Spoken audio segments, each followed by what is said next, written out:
नमस्कार,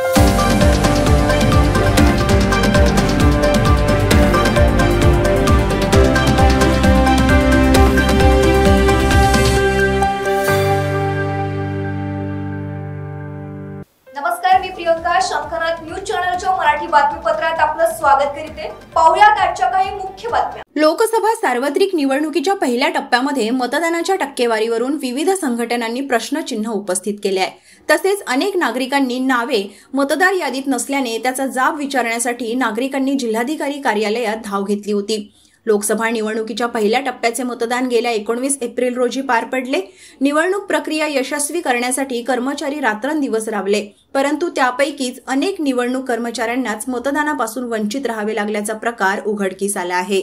लोकसभा निवडणुकीच्या पार्श्वभूमीवर जाहीरनामे प्रसिद्ध केले जात आहेत। भाजपा आणि काँग्रेस जाहीरनाम्यावरून एकमेकांवर टीका करताना दिसत आहेत। यातच राष्ट्रवादी काँग्रेस शरदचंद्र पवार गटाने जाहीरनामा प्रसिद्ध केला आहे। या जाहीरनाम्याला शपथपत्र असे नाव दिले आहे। या जाहीरनाम्यावरून भाजपाने शरद पवार गटावर हल्लाबोल केला आहे। भाजपाचे प्रदेशाध्यक्ष चंद्रशेखर बावनकुळे यांनी पत्रकारांशी बोलताना विविध विषयांवर स्पष्ट शब्दात भाष्य केले। पाटणा जंक्शन पासून 50 मीटर अंतरावर असलेल्या पाल हॉटेलला गुरुवारी सकाळी अचानक आग लागली। या आगीने आजूबाजूच्या 3 हॉटेलला देखील जळून खाक झाल्या। या अपघातात 6 जणांचा मृत्यू झालाय। मृत्यू झालेल्यांमध्ये 3 महिला आणि 3 पुरुष आहेत। शहराचे एसपी सेंट्रल सत्यप्रकाश यांनी सांगितले की जखमींपैकी 2 जणांची प्रकृती चिंताजनक आहे, तर 20 लोक सध्या पीएमसीएच मध्ये उपचार घेत आहेत। अद्याप मृतांची ओळख पटलेली नाही। नाशिक लोकसभा मतदारसंघातून प्रीतम मुंडे यांना उमेदवारी देईल अशी घोषणा पंकजा मुंडे यांनी केली होती। त्यावर आता छगन भुजबळ यांनी पंकजांना सल्ला दिला आहे।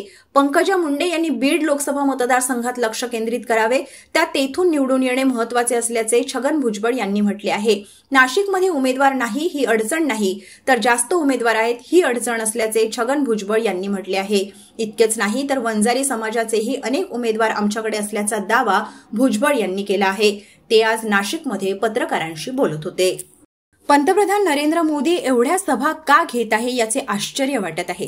भाजपच्या सर्वे किंवा आयबी इंटेलिजन्स सर्व्हिसेसच्या रिपोर्टमध्ये पराभव होणार असे आले असेल म्हणून ते सभा घेत आहे। 70 वर्षात प्रत्येक लोकसभा मतदारसंघांमध्ये सहभाग घेणारे पंतप्रधान आम्ही पाहिलेच नाही, असा टोला विधानसभेतील विरोधी पक्षनेते विजय वडेट्टीवार यांनी पंतप्रधान नरेंद्र मोदी यांना हाणलाय। शरद पवारांनी सभेत मोदींचा व्हिडिओ दाखवला, त्यावर बोलतानाही टीका विजय वडेट्टीवार यांनी पंतप्रधान नरेंद्र मोदी यांच्यावर केली आहे। 26 एप्रिल रोजी रात्री 9 वाजता सोनी टीव्हीवर तुम्हाला कोण बनेगा करोडपतीचे नवीन सीझन बघता येईल। विशेष म्हणजे तुम्ही कोण बनेगा करोडपतीमध्ये सहभागी होऊ शकता आणि करोडपती होऊ शकता।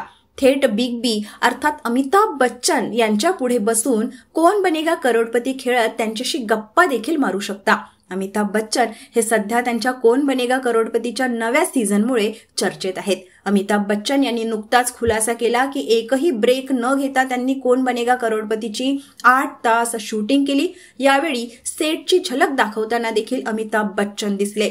कोण बनेगा करोडपतीचे सीझन 16 लवकरच प्रेक्षकांच्या भेटीला येण्यास तयार आहे। मला बीडमधून उमेदवारी मिळाल्यानंतर प्रीतम मुंडेंचे काय असा प्रश्न अनेकांना पडला आहे, पण प्रीतम मुंडे यांची काळजी करू नका, मी तिला नाशिकमधून उभी करेन असे मोठे वक्तव्य पंकजा मुंडे यांनी केले आहे।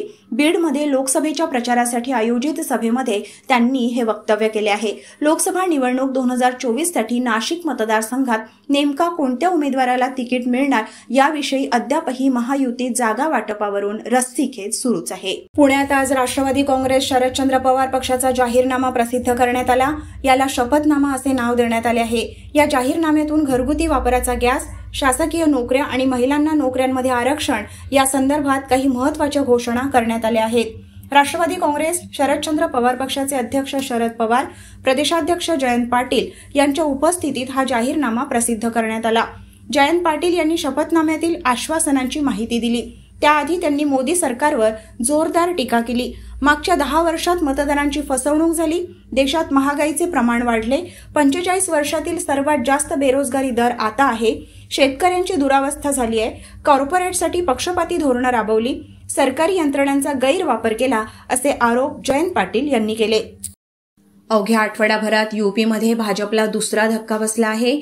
मुरादाबादमधून भाजपचे उमेदवार सर्वेश सिंह यांच्यानंतर हाथरसचे विद्यमान खासदार राजवीर दिलर यांचे निधन झाले आहे। खासदाराच्या निधनाच्या वृत्ताने भाजपमध्ये शोककळा पसरली आहे। हाथरसमध्ये 7 मे रोजी मतदान होणार आहे, मात्र यावेळी भाजपने राजवीर यांना तिकीट दिलेले नाही। त्यांच्या जागी महसूल राज्यमंत्री अनुप यांना मैदानात उतरवण्यात आले आहे। छातीत दुखू लागल्याने राजवीर दिलर यांना अलीगढ येथील वरुण ट्राम रुग्णालयात दाखल करण्यात आल्याचे सांगण्यात येत आहे। तेथे उपचारादरम्यान त्यांचा मृत्यू झाला।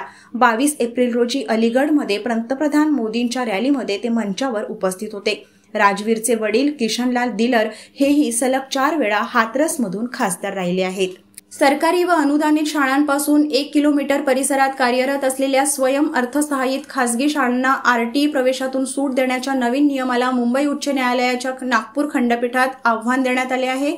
न्यायमूर्ती नितीन सांबरे व अभय मंत्री यांनी बुधवारी या प्रकरणावरील सुनावणीनंतर शालेय शिक्षण व क्रीडा विभागाचे सचिव, उपसचिव व आयुक्त यांना नोटीस बजावून 8 मे पर्यंत उत्तर सादर करण्याचे निर्देश दिले।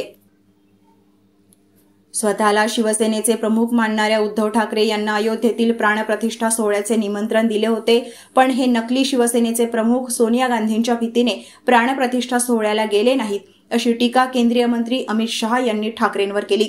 दुसरीकडे राम मंदिराच्या प्राणप्रतिष्ठा सोहळ्याचे निमंत्रण शरद पवार यांनाही दिले होते, पण ते तब्येतीचे कारण सांगत आले नाहीत। पण आता शरद पवार निवडणुकीच्या प्रचारात फिरत आहेत, असेही शहा म्हणाले।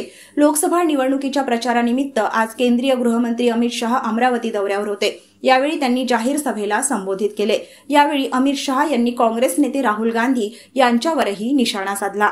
रत्नागिरी सिंधुदुर्ग लोकसभा मतदारसंघाचे महायुतीचे उमेदवार केंद्रीय मंत्री नारायण राणे यांच्या प्रचारासाठी भारतीय जनता पक्षाचे नेते उपमुख्यमंत्री देवेंद्र फडणवीस येत्या शुक्रवारी दिनांक 26 एप्रिल रोजी राजापूर दौऱ्यावर येत आहेत, अशी माहिती भाजपा जिल्हाध्यक्ष राजेश सावंत यांनी दिली।